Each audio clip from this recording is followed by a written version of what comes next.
여러분 안녕하십니까? 오늘은 3월 23일 토요일 궁금하면 물어보세요. 네 번째 시간입니다. 여러분 궁금한 질문 있으면 이 강의와 거리가 멀다 하더라도 정말 궁금한 질문은 저에게 전해주시면 제가 그 중에 순서대로 또 중요한 순서대로 제가 잠깐씩 말씀드리도록 하겠습니다.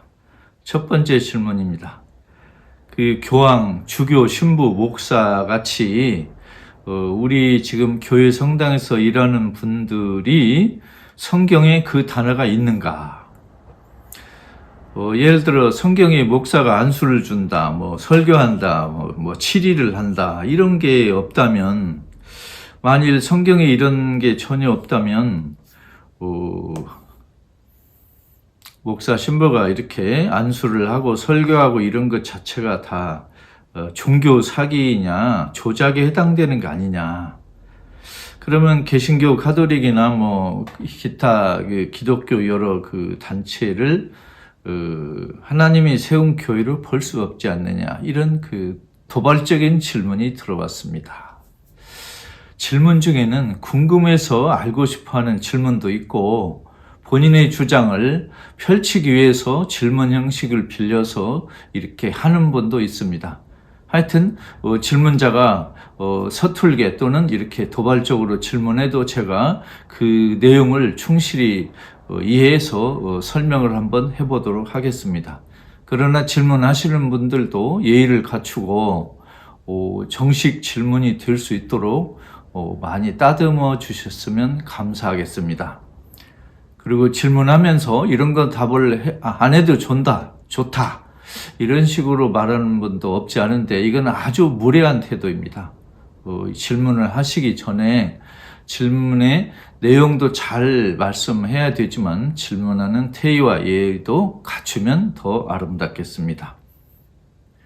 자, 이 질문에 대한 제 의견을 말씀드리려면 예수가 교회를 세웠느냐 하는 그 문제부터 가야 되지 않을까 생각합니다. 한마디로 예수는 교회를 세운 적이 없습니다. 마태복음에 나오는 교회는 예수가 실제로 한 말은 아니고 후대에 마태복음 저자가 쓴 기절입니다.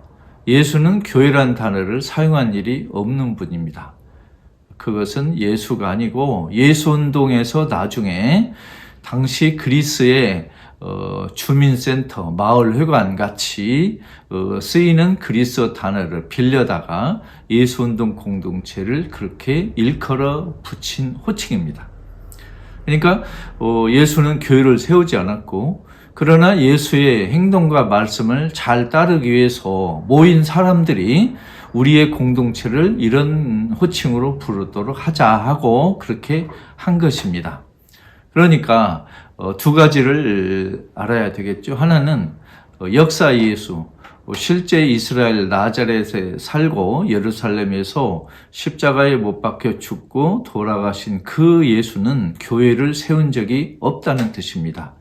이것은 저 개인 의견이 아니고 어지간한 신약성서 학자들은 공통적으로 그 의견에 찬성하고 있습니다. 옛날에 성서신학이 발전하기 전에는 마치 예수가 가톨릭 교회를 진짜로 죽기 전에 세웠고, 예수가 죽기 전에 7 성사를 실제로 세웠다 이런 식으로 가르치고 배운 적이 사실 있습니다. 그러나 이제 성서신학이 발전한 이후로는 예수가 교회를 세우지 않았다.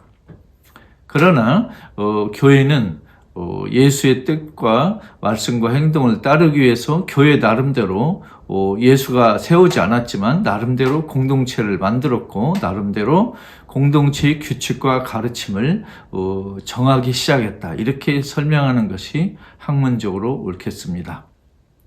그러니까 여기서 여러 가지 극단이 나올 수 있습니다. 첫째, 예수는 교회를 세우지 않았기 때문에 지금 교회 성당은 예수 아무 관계없다, 이렇게 극단적으로 말하는 분이 있을 수가 있습니다. 그러나 찬성하기 어렵습니다.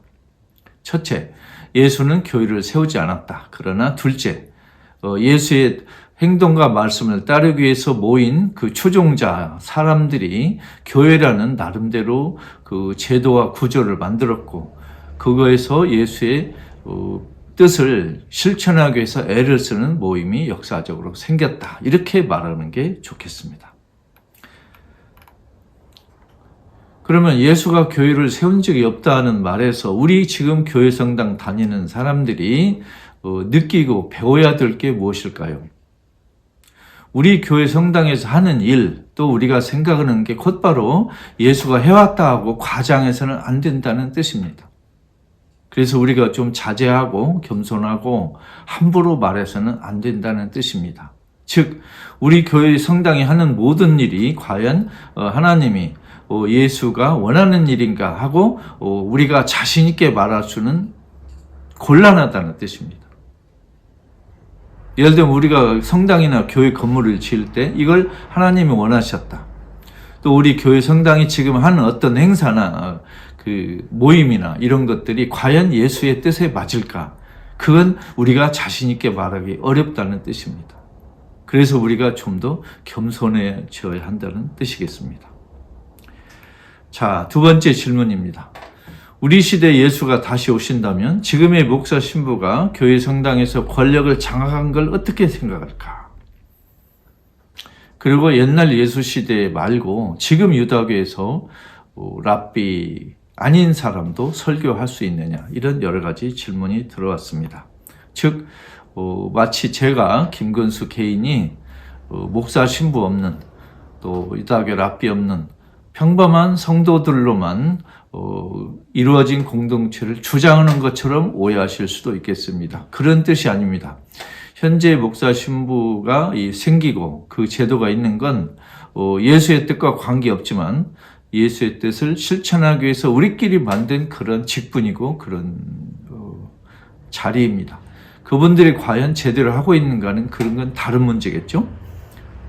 좀 다르게 봐야 되고, 일단 우리가 검토해야 될 것은 예수가 제자들에게 권력을 욕심내지 말라, 낮은 사람이 되어라 하고 제자들에게 교육은 그 정신으로 봐서는 현재 목사 신부들이 교회 성당에서 권력을 장악하고 있는 사실은 예수 앞에서 자랑스러운 일이 아니라고 말씀드리고 싶습니다.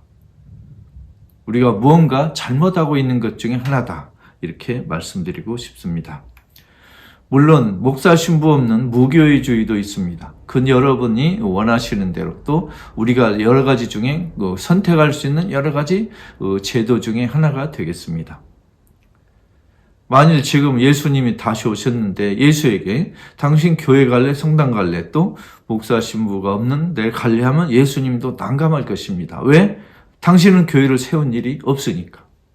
그래서 목사 신부가 있는 데가 진짜 교회 성당이다, 목사 신부 없으면 예수와 관계없다, 이렇게 말할 수도 없고, 또 반대로 목사 신부가 없는 데가 진짜 교회다, 이렇게 말하기도 곤란하다는 뜻입니다. 그러면 대체 무엇을 진짜 교회의 그 기준으로 봐야 될까요? 예수가 말하고 행동한 것과 비슷하게 가깝게 하는 그런 모임이 진정한 제자의 모임이라, 이렇게 말씀드릴 수 있습니다. 독일의 유명한 가톨릭 신학자 칼 라너는 예수를 진심으로 믿고 따르는 두 사람이 모인 데가 교회라고 했습니다. 그런데 또 어떤 사람은 건물로 지은 교회는 교회가 아니다, 이렇게 우길 수도 있습니다. 근데 그것도 사실 좀 그렇습니다. 왜냐하면 예수가 교회로, 건물로 만든 교회를 지은 일도 없고, 그러나 그 건물로 만든 교회에서 예수 따르는 사람들이 모여서 예수의 뜻과 행동과 말씀을 따르려고 애쓰기 때문에, 만일 건물로 지은 교회 성당에서 예수를 따르려고 애쓰는 사람이 모이면 그것도 교회에 포함된다고 말할 수밖에 없기 때문입니다. 그래서 건물로 지은 교회는 교회가 아니다, 이렇게 말하는 건 좀 지나친 거라고 생각합니다. 자, 세 번째 질문입니다. 제가 지난 강의에서 구약이 이렇게 모아진 것, 즉 구약의 여러 종류의 책이 시대마다 이렇게 쓰여졌는데 그걸 뭉뚱그려 모아가지고 이제부터 우리 유다교에서는 구약 성서를 창세기부터 여기까지로 정하자, 이른바 이 집대성 또는 집결 또 확정했다고 하는 것이 신약성서를 모으고 확정한 것보다 후대라고 제가 말씀을 드렸습니다. 그런데 받아들일 수가 없다, 이런 말씀을 하신 분이 있어요. 이건 그냥 신학적 지식으로 받아들이고 받아들이지 않는 건 그 질문한 분 자유이지만 성서학계에서는 신약성서가 집결되고 확정된 이후에 구약성서, 유다교에서 예수운동의 모범을 따라서 구약성서도 그렇게 이렇게 집결했다, 확정했다, 이런 게 지금 연구 성과에 속한다는 걸 말씀드립니다. 물론 개인은 나쁜 진리도 받아들일 수 있고 틀린 것도 고집할 수 있습니다. 그러나 저는 현재 성서학계에서 공통적으로 또 많이 이렇게 의견이 일치된 그 부분을 말씀드리고 있습니다. 그러니까 이렇게 받아들일 수 있네 없네 하는 건 여러분 질문한 분의 개인의 자유이지만, 그러나 성서학계 연구 성과는 이렇다고 제가 말씀드리겠습니다. 존경하는 시청자 여러분, 제 김근수 해방 신약이 여러분에게 조금이라도 도움이 되는지 모르겠습니다. 어떤 분은 여러 번 반복해서 들을 정도로 도움이 된다 하는 분도 있고, 어떤 분들은 좀 의아하게 보는 분도 있고, 또 교회 성당에서 이런 이야기를 들은 적이 없기 때문에 좀 생소한 분도 있을 수 있습니다. 그리고 특히 목사 신부님들은 당신들이 신학교 다닐 때 배운 것과 많이 생소한, 처음 듣는 이야기도 없지 않을 것입니다.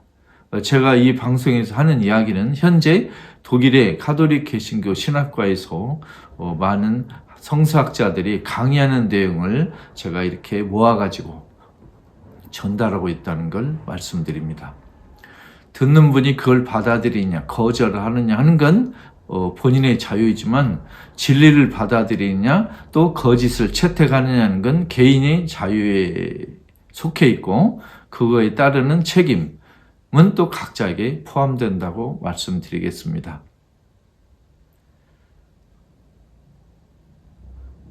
여러분 혹시 이 강의가 도움이 된다 생각하시면 한 분이라도 더 이 강의를 들을 수 있도록 주위에 좀 안내를 해주시면 감사하겠습니다. 여러분 궁금한 질문 있으면 두서없이 마음 편하게 저에게 전달해 주십시오. 다음 시간에 뵙겠습니다. 저는 질문을 많이 갖고 있는 분을 너무 좋아합니다. 여러분 감사합니다.